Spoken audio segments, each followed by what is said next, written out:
নমস্কাৰ আমি সকলোৱে নিশ্চয় গম পাইছো যে আজি আমাৰ মাননীয় শিক্ষামন্ত্ৰী ডক্টৰ অনুজ পেগু ডাঙৰীয়াই শিক্ষকৰ বদলীকৰণৰ যি পৰ্টেল সেই পৰ্টেল ওপেনিং সম্পৰ্কে এক প্ৰেছ মিট দিয়ে আৰু অহা কাইলৈ অৰ্থাৎ 18 মাৰ্চৰ পৰা 30 এপ্ৰিললৈ এই পৰ্টেল আমাৰ শিক্ষকসকলৰ বাবে ওপেন থাকিব বুলি তেখেতে জনায় আৰু এই বদলীকৰণৰ এক এছঅপিও আজি প্ৰকাশ পায় এছঅপিটোৰ ওপৰত ডিটেইলছ ভিডিও এটি মই ইতিমধ্যে বনাই মোৰ চেনেলত আপলোড কৰিছো তাৰ পাছত মোক বহুকেইজন শিক্ষকে এটি প্ৰশ্ন সুধিছে যে স্পেশাল ৰিক্ৰুটমেন্ট ড্ৰাইভৰ অধীনত যিসকল শিক্ষক ৰেগুলাৰ হৈছে তেওঁলোকৰ যি কন্ট্ৰাকচুৱেল সাৰ্ভিস পিৰিয়ড আছিল সেই সাৰ্ভিস পিৰিয়ডটি আমাৰ এই বদলীকৰণৰ কাৰণে যি 10 বছৰৰ চাকৰিকাল বিচাৰিছে সেই ক্ষেত্ৰত প্ৰযোজ্য হ'বনে নহয় এই সম্পৰ্কে এছঅপিটিত কোনো স্পষ্ট কথা প্ৰকাশ নাই কিন্তু এই সম্পৰ্কে আগতে আমাৰ মাননীয় শিক্ষামন্ত্ৰী ডাঙৰীয়াই যি টুইট কৰিছিল সেই টুইটত কি আছে আৰু এছঅপিত থকা মূল কথাখিনি কি আজি ভিডিওটোত মই আপোনালোকক জনাব চেষ্টা কৰিম ভিডিওটি শেষলৈকে চাব চাই ভাল পালে লাইক আৰু শেয়াৰ কৰিব আৰু চেনেলটি যদি এতিয়াও সাবস্ক্ৰাইব কৰা নাই কাইন্ডলি সাবস্ক্ৰাইব কৰিব এই টুইটটো আমাৰ মাননীয় শিক্ষামন্ত্ৰী ডক্টৰ অনুজ পেগু ডাঙৰীয়াই কৰিছিল আৰু তেখেতে লিখিছিল যে special recruitment drive for experience teachers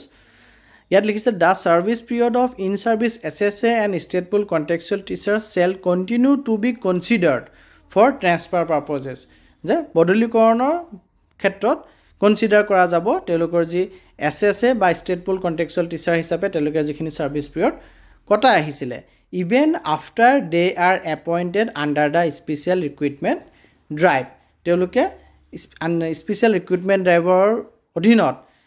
regular হোৱাৰ পিছত বা এপইণ্টেড হোৱাৰ পাছতো তেখেতসকলৰ যি এছএছএ বা ষ্টেট পুল কণ্ট্ৰেকচুৱেল টিচাৰৰ সাৰ্ভিস পিৰিয়ড আছিলে সেইখিনিক ট্ৰেন্সফাৰ পাৰ্পজৰ কাৰণে কনচিডাৰ কৰা হ'ব বুলি তেখেতে টুইট কৰিছিলে গতিকে কিবা কাৰণে যদি এতিয়া এছঅপিত উল্লেখ নথকাৰ কাৰণে এলোকৰ এই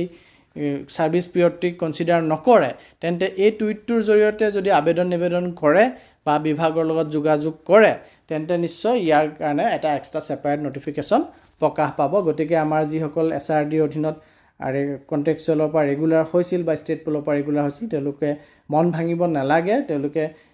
যদি এপ্লাই কৰাৰ পিছত তেখেতসকলৰ এপ্লাই একচেপ্ট নহয়গে বা তেওঁলোকে বিভাগৰ লগত যোগাযোগ কৰি পেলাই এই ক্ষেত্ৰত সেপাৰেট অৰ্ডাৰ উলিয়াই ল'ব পাৰিব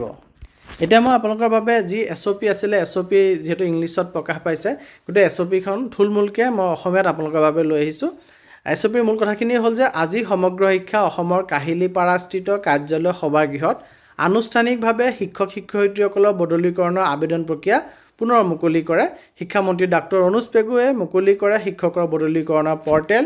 এই প্ৰক্ৰিয়াৰ জৰিয়তে প্ৰাথমিকৰ পৰা মাধ্যমিক বিদ্যালয় পৰ্যায়ৰ ইচ্ছুক শিক্ষক শিক্ষয়িত্ৰীয়ে srms.assam.in পৰ্টেল যোগে বদলিৰ বাবে নিৰ্ধাৰিত নিয়ম অনুসৰি আবেদন কৰিব পাৰিব একেখন জিলাত 2 বছৰ কাল সেৱা সম্পূৰ্ণ কৰা বিশেষভাৱে সক্ষম শিক্ষকক অগ্ৰাধিকাৰ দিয়া হ'ব বিশেষভাৱে সক্ষম পুৰুষ শিক্ষকতকৈ বিশেষভাৱে সক্ষম মহিলা শিক্ষকক অগ্ৰাধিকাৰ দিয়া হ'ব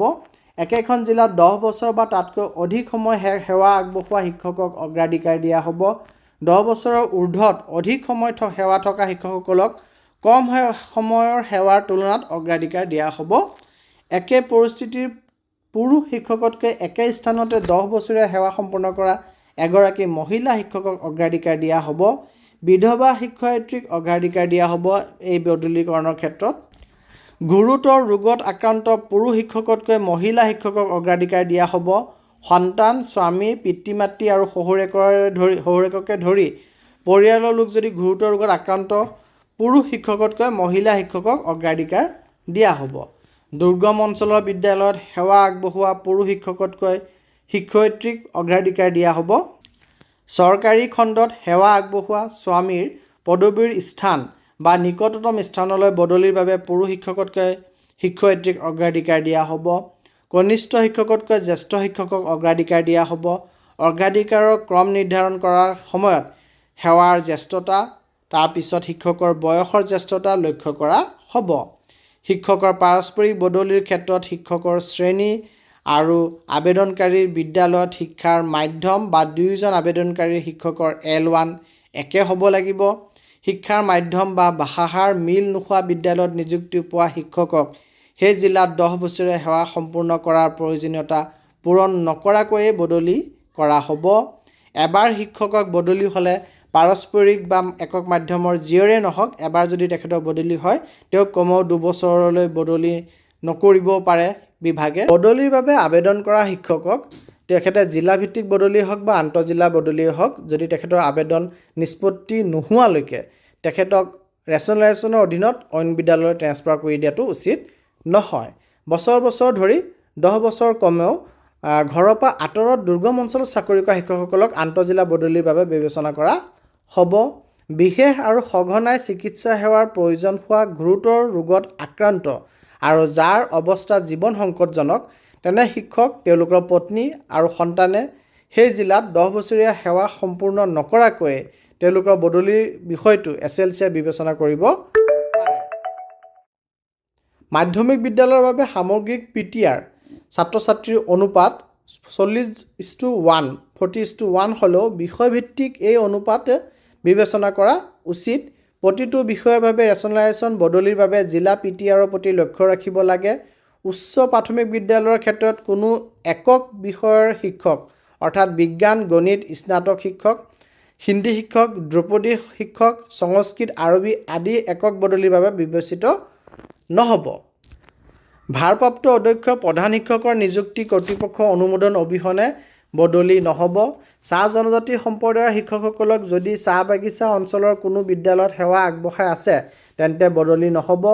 আন্তঃজিলা একক বদলিৰ সন্দৰ্ভত শিক্ষা হেতু পৰ্টেলত শেহতীয়া শিক্ষকৰ পদ আৰু PTR অনুসৰি জিলাখনৰ PTRত কোনো প্ৰভাৱ নপৰাকৈ নিম্ন PTR জিলাৰ পৰা হাই PTR জিলালৈহে বিবেচনা কৰিব পাৰিব। হাই PTRৰ পৰা নিম্ন PTR জিলালৈ কোনো ধৰণৰ বদলিৰ অনুমতি দিয়া হোৱা নাই। যিবোৰ ক্ষেত্ৰত মাপকাঠি আৰু পচন্দৰ ভিত্তিত 2জন বা 2জনতকৈ অধিক আবেদনকাৰী শিক্ষক সমানে যোগ্য বুলি ধৰা হয় তেনে আবেদনকাৰীৰ উপস্থিতিত ভাৰ্চুৱেল বা শাৰীৰিক উপস্থিতি দুটাৰ ভিতৰত যিকোনো এটা হ'ব পাৰে লটাৰীৰ বিকল্প ব্যৱহাৰ কৰা হ'ব। 18 মাৰ্চৰ পৰা শিক্ষকসকলে আন্তঃজিলা বদলীকৰণৰ বাবে আবেদন কৰিব পাৰিব